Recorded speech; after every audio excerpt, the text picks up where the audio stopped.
세계적인 기독교 작가인 필립 얀 씨가 지금 우리 지구촌 교회를 위시한 한국 교회를 방문하는 가운데 있습니다. 분당 성전에서는 얀 씨가 설교하는데 난 다 글로 갈 줄 알았는데 왜 일로 왔는지 모르겠어요. 지난 금요일 필그림 하우스에서 한국 교회 리더들과 함께하는 6시간을 가졌습니다. 참 귀한 시간이었습니다.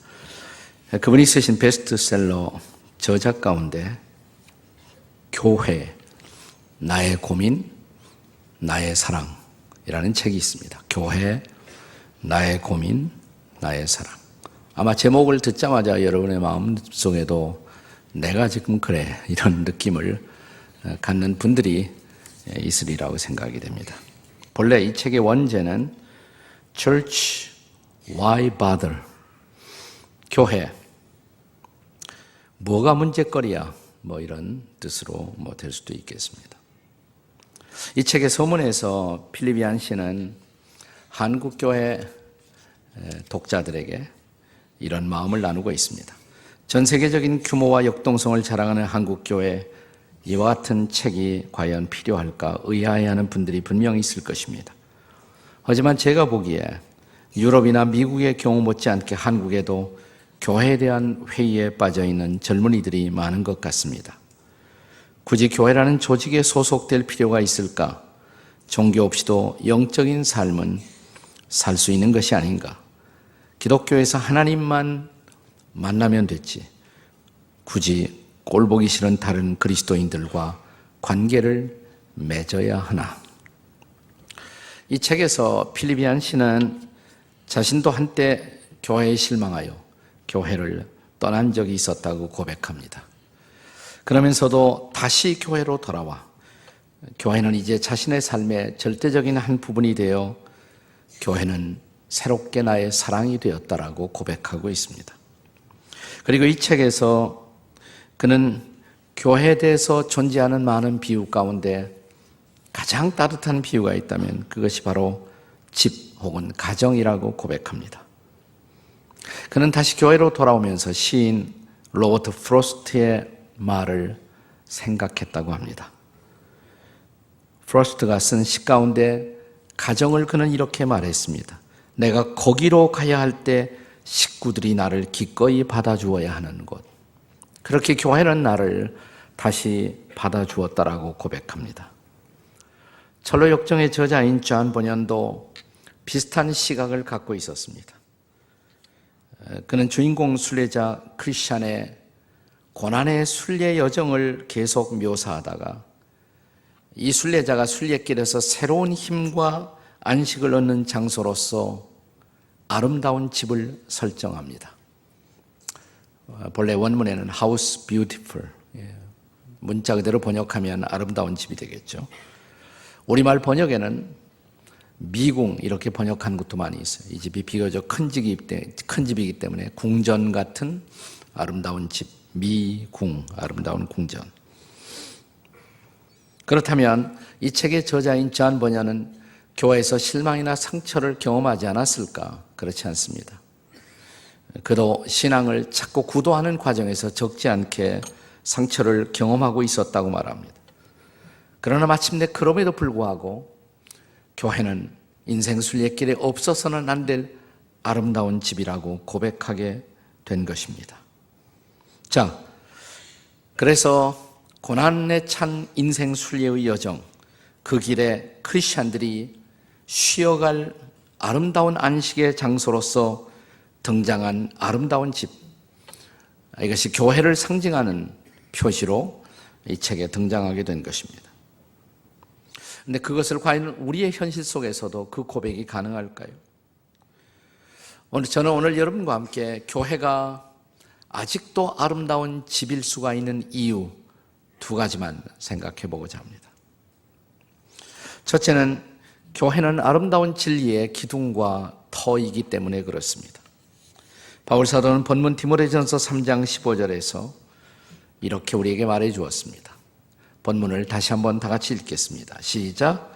만일 내가 지체하면 너로 하여금 하나님의 집에서 어떻게 행하여야 할 것을 알게 하려 함이니 이 집은 살아계신 하나님의 교회요 진리의 기둥과 터이니라. 네, 진리의 기둥과 터, 그 대목을 주목해 보세요. 기둥은 지붕을 받치고 있죠. 터는, 파운데이션은 집 건물 전체를 떠받치고 있습니다. 마찬가지로 바울 사도 오늘 말씀에서 교회는 바로 진리를 떠받치고 있는 기둥이며 터라고, 이 진리 때문에 교회는 필요한 것이고 아름다운 것이라고 고백하는 것입니다. 로마서 10장 15절에 보시면 바울 사도는 아름답도다, 좋은 소식을 전하는 자들의 발이요, 복음을 전하는 사람들의 전도 행위가 아름다운 것이다, 이렇게 말합니다. 네, 복음 전도자들의 행위가 아름다운 것이라면 그들이 전하고 있는 복음은 더 얼마나 아름다운 소식이겠습니까? 교회는 바로 이 복음을 수호하고 복음을 가르치고 복음을 전파하는 곳이기 때문에 아름다운 집이라는 것입니다. 여기서 말하는 진리라는 것은 단순히 자기가 생각하는 주관적인 진리, 형이상학적이고 철학적인 진리가 아니라 이 진리는 사실은 예수 그리스도 자신이십니다. 오늘 본문 디모데전서 3장 15절을 바로 이후에 따라오는 9절, 16절의 말씀을 다 같이 함께 읽겠습니다. 다 같이 시작. 그도다 경건의 비밀이요 그렇지 않다는 이리가 없도다. 그는 육신으로 나타난 바 되시고 영으로 의롭다함을 받으시고 천사들에게 보이시고 만국에서 전파되시고 세상에서 믿음 바 되시고 영광 가운데 올리셨느니라. 그분이 바로 예수 그리스도라는 것이에요. 네. 바로 그 예수 그리스도가 진리이고 바로 진리이신 그리스도를 사랑하고 높여드리고 예배하고 전하는 교회. 그래서 교회는 아름답다는 것입니다. 따라서 이 집의 한 가족이 되려면, 아름다운 집의 가족이 되려면 이 집의 머리요, 이 집의 주인이신 예수 그리스도에 대한 신앙의 고백이 없이는 아무나 이 집의 지체나 가족이 될 수는 없습니다. 흥미로운 것은 철로 역정을 읽어보시면요, 이제 주인공 순례자 크리스찬이 이 집에 와서 들어가서 쉴 수 있게 해달라고 요청을 합니다. 그때 문지기가 나와서 이렇게 말합니다. 이 집에 들어가서 쉬시려면 제가 집 식구들을 몇 사람 불러낼 테니까 그분들과 대화를 하셔야 한다고. 그래서 그 묻는 말에 대해서 패스를 하셔야 들어올 수 있다고. 이것은 그 당시 이 책의 저자인 존 버년이 살고 있던, 신앙생활하던 그 당시의 교회 상황을 떠나서는 이해할 수 없는 말입니다. 그 당시 청교도 시대였거든요. 이 청교도 시대만 해도 나는 교인이 되겠습니다 그러면 아무 교회나 함부로 받아주는 것이 아니에요. 시험을 치셔야 돼요. 근데 그 시험은 뭐 이렇게 쓰는 시험은 아니고 일종의 면접 같은 인터뷰 비슷한, 먼저 믿은 성도들, 지도자들, 그분들이 내가 이 교회의 멤버십이 갖고 싶다, 교회의 회원이 되고 싶다 그러면 질문을 해요. 주로 신앙 간증을 물어보는 것입니다. 그래서 예수 그리스도에 대한 확실한 고백이 있나, 그걸 확인한 다음에 예수님에 대한 진정 믿음이 있구나, 그래야 교회 가족으로 받아들여요. 난 지금도 그랬으면 좋겠어요. 이게 초대교회 전통이고요, 그 전통을 청교도 시대에 회복된 것입니다.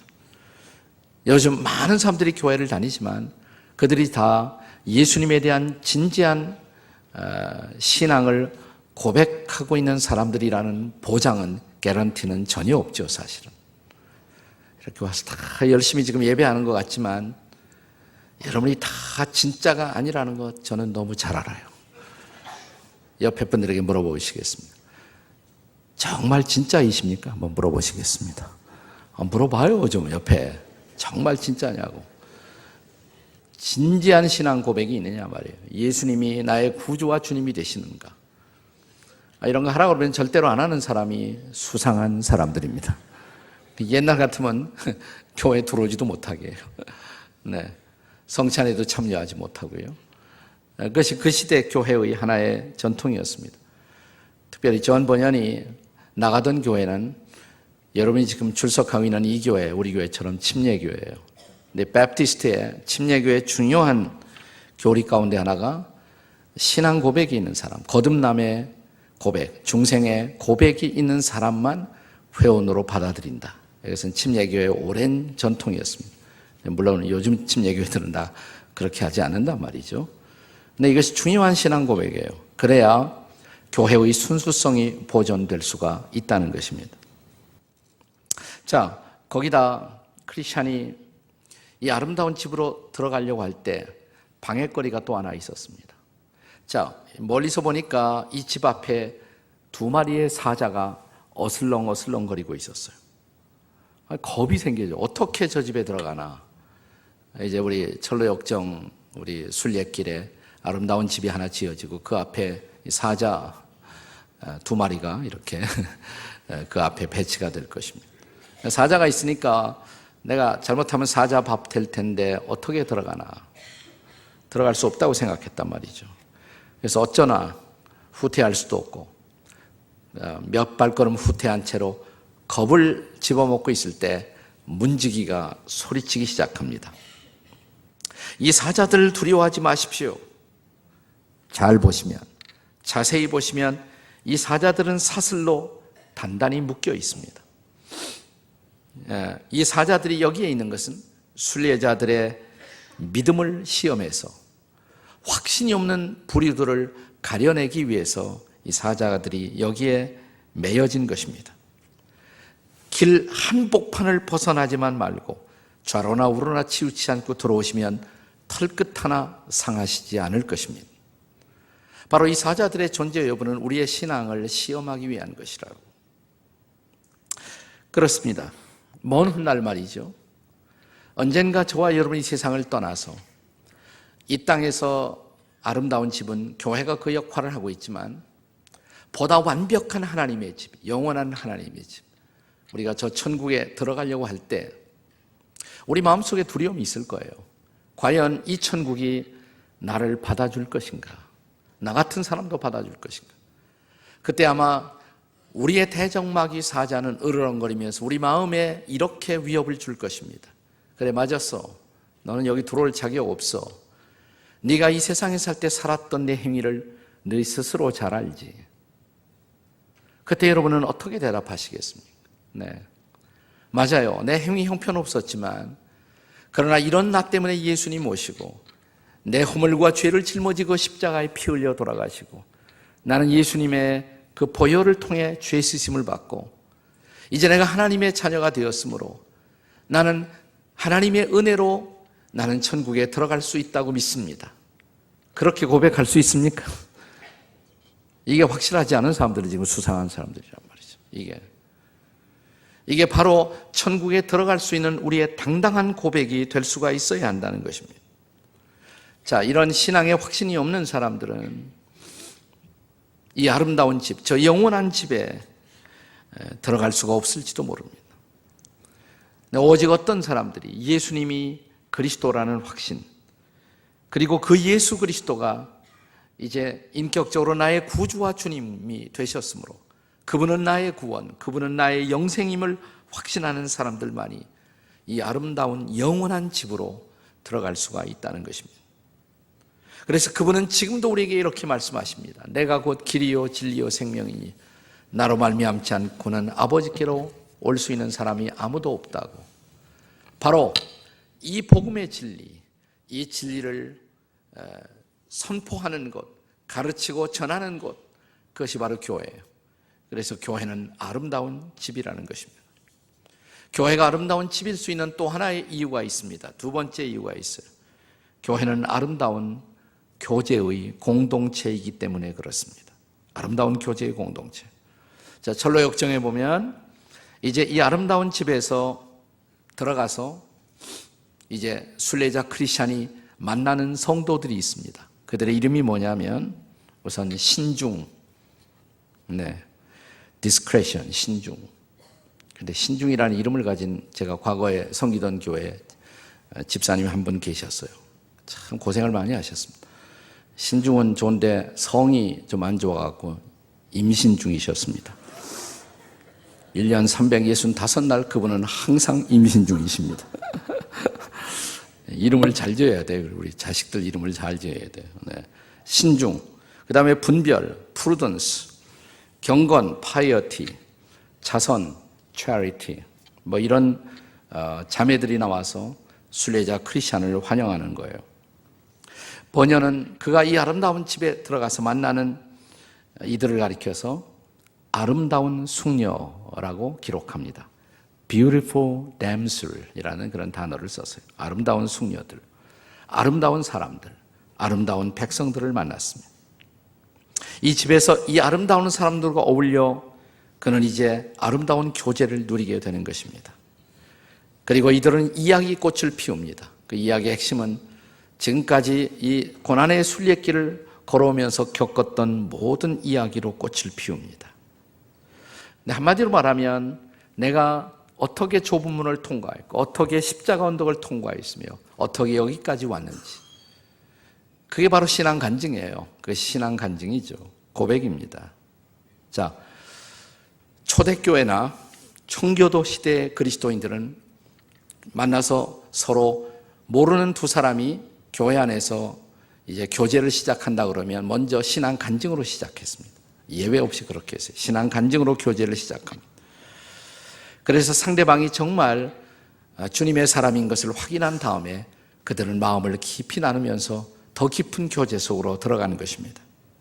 이 간증이 없이는 어떤 신자도 그 교회의 정회원으로 영입되지 않았고 더군다나 성찬에 참여할 수 있는 권리가 주어지지 않았던 것입니다.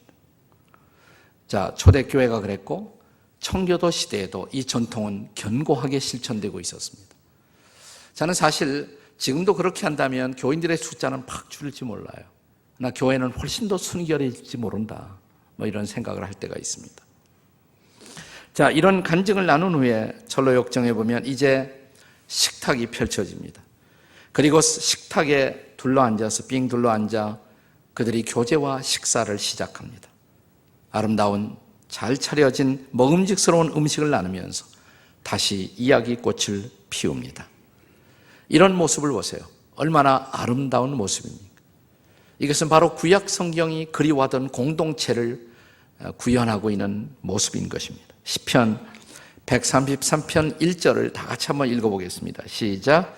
보라, 형제가 서로 연합하여 동거함이 어찌 그리 선하고 아름다운고. 이것이 바로 성도들의 아름다운 교제의 모습이죠.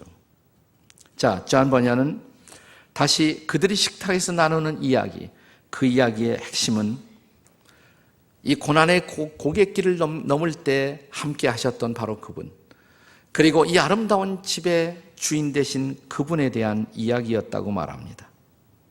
문자 그대로 그것은 아름다우신 주님을 높여드리는 간증이었어요.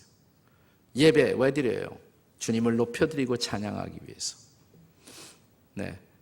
그리고 그분에게 또한 내 마음을 열고 기도하고, 이것이 아름다운 집에서 이루어지는 사건들이에요. 교제의 모습인 것입니다. 문자 그대로 이제 이 교제를 통해서 순례자는 영적인 안식을 취하고 또 영적인 무장을 하고 그 힘으로, 새롭게 얻은 그 힘으로 나머지 순례길을 담대하게 걸어갈 수가 있었던 것입니다. 이것이 바로 교회의 모습이에요. 정상적인 아름다운 교회의 모습인 것입니다. 하지만 목사님, 교회에 꼭 그렇게 아름다운 일만 있는 것은 아니잖아요. 나는 교회 나가서 격려보다는 더 많은 상처를 받았고요. 나는 교회 나가서 은혜보다는 더 많은 낙심을 경험한 거리요. 그럴 수가 있습니다. 자, 그런데도 교회는 여전히 아름다운 집일 수가 있겠습니까? 그 질문에 대한 대답을 저는 다시 필리비안 씨의 책 교회 나의 고민 나의 사랑이라는 책에서 그 대답을 들려드리고 싶습니다. 이 책의 70페이지에서 필리비안 씨는 우리에게 명절날 온 가족이 식탁에 둘러앉아 있는 가족들의 교제의 모습을 떠올려 보라고 권면합니다. 거기에는 똑똑한 식구도 있고 좀 아둔한 식구도 있고 못생긴 사람도 있고 잘생긴 사람도 있고 성공자도 있고 실패자도 있고 건강한 가족도 있고 병든 가족도 있고, 그 중에는 내 마음을 아프고 찌르고 나를 힘들게 하는 식구들도 있고, 그래도 그들은 여전히 내 가족이 아니냐고 묻습니다. 그는 건강한 가정이란 뭘까? 건강한 가정은 강한 식구들을 끌어내지 않으면서 동시에 약한 식구들을 세워줄 수 있는 가정, 그것이 건강한 가정의 모습이 아니겠느냐고 우리에게 묻습니다. 다시 필립 얀시의 책의 한 대목을 읽어보도록 하겠습니다. 이렇게 그는 쓰고 있습니다. 인간의 모든 제도 중에 유일하게 선택권이 없는 것, 그것이 바로 가족이다. 출생 자체로 이미 한 식구가 되기 때문이다. 선택해서 식구가 되는 거 아니잖아요. 그렇게 된 거예요, 그냥. 그러다 보니 우리는 이상하고 특이하고 별난 사람들과 본의 아니게 하나로 묶이게 된다. 그리고 교회는 본의 아니게 한 걸음 더 나아가기를 요청한다. 다 같이 우리가 예수 그리스도 안에 있다는 사실 하나 때문에 이상하고 이 별난 사람들과 하나가 되라고, 가족이 되라고 하는 것이다. 내 경험상 그런 공동체는 이 지상에 어떤 기관도 없고 다만 가정, 그리고 가족뿐일 것이다. 그러나 이것이야말로 영적 공동체의 진정한 모습이다.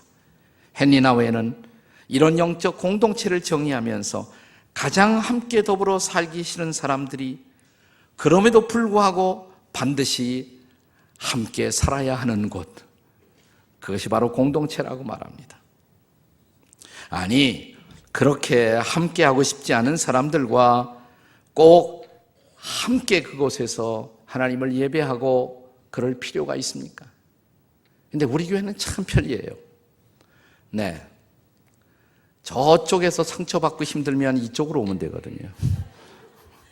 분당에서 상처받으면 수지로 가고, 수지에서 상처받으면 분당으로 오고, 분당, 수지 양쪽에서 다 상처를 받으면 경기대로 오면 돼요. 네. 네. 내가 싫어하는 꼴보기 싫은 사람들이 일부 예배에 참석하면 나는 2부로 가면 돼요. 요즘은 참 편리해졌어요. 네. 근데 작은 교회에서 예배가 하나밖에 없을 때 그 싫은 사람들과 날마다 얼굴을 맞대고 예배를 드려야 한다는 것, 하긴 그것도 쉬운 일은 아닐 것입니다. 자, 그러나 얀 씨는 다시 우리에게 이렇게 말합니다. 이런 다양한 연약한 약점을 가진 지체들이 그런데 함께 모여 거기서 용서를 배우고 거기서 사랑을 배우며 바로 그 가운데서 우리를 구원하신 하나님의 영광을 선포하는 공동체, 그것이 바로 교회라고.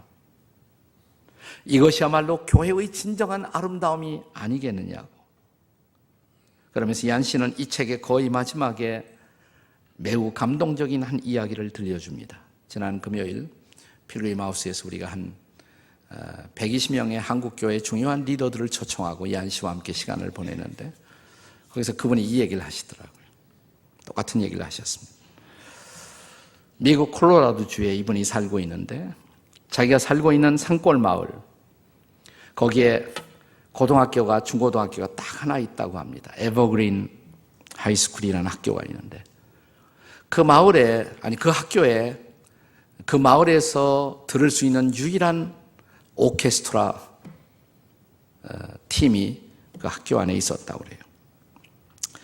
어느 날 온 마을에 홍보가 되었습니다.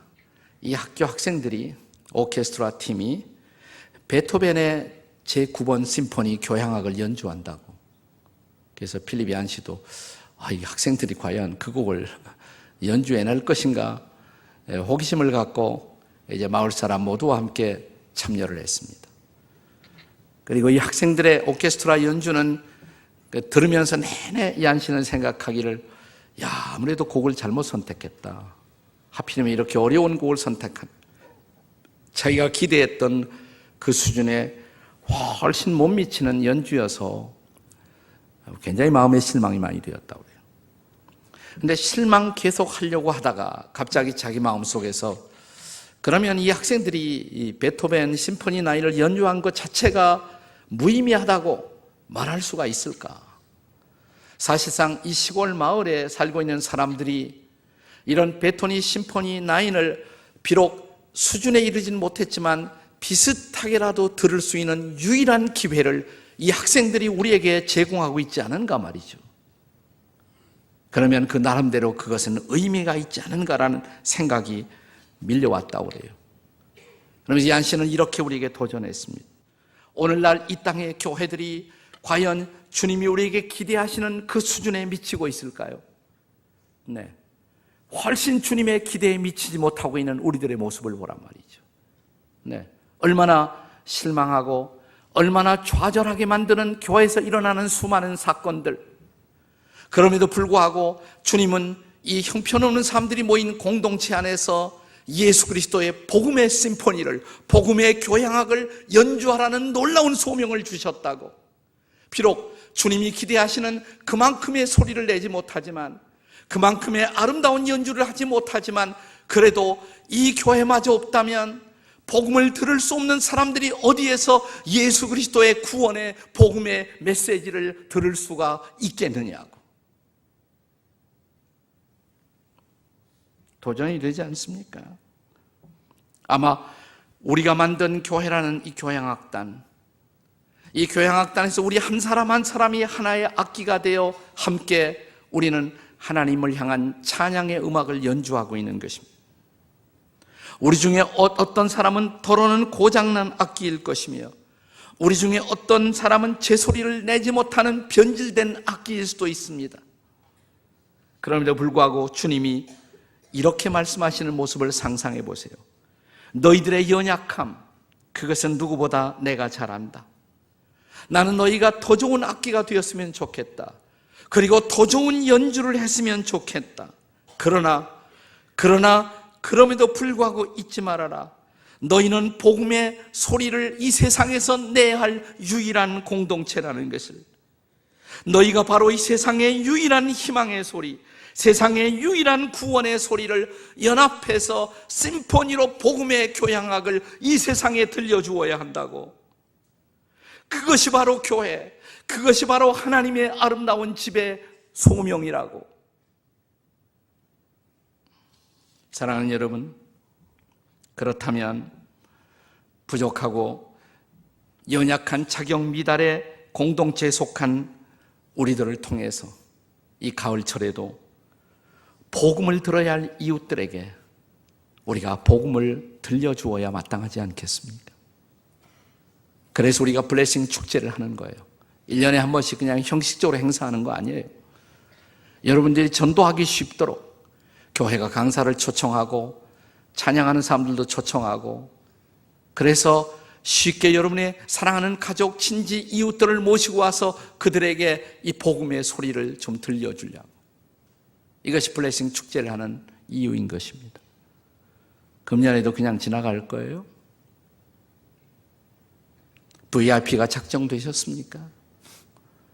그래, 내 친구에게 이번에 한번 꼭 와서 복음을 들려주고 싶어. 내 가족들에게, 내 이웃들에게. 그렇다면 사랑하는 여러분, 우리 모두 부족한 인생들이지만, 우리 모두 연약한 지체들이지만, 그러나 우리 모두가 힘을 합하여 만드는 축제, 이 축제의 마당을 통해서 이루어지는 아름다운 복음의 연주, 이 연주를 통해서 예수님이 우리의 소망이시고 예수님이 우리의 구원이심을 다시 한번 드러내는 아름다운 가을 마당이 되시기를 주님의 이름으로 축원합니다.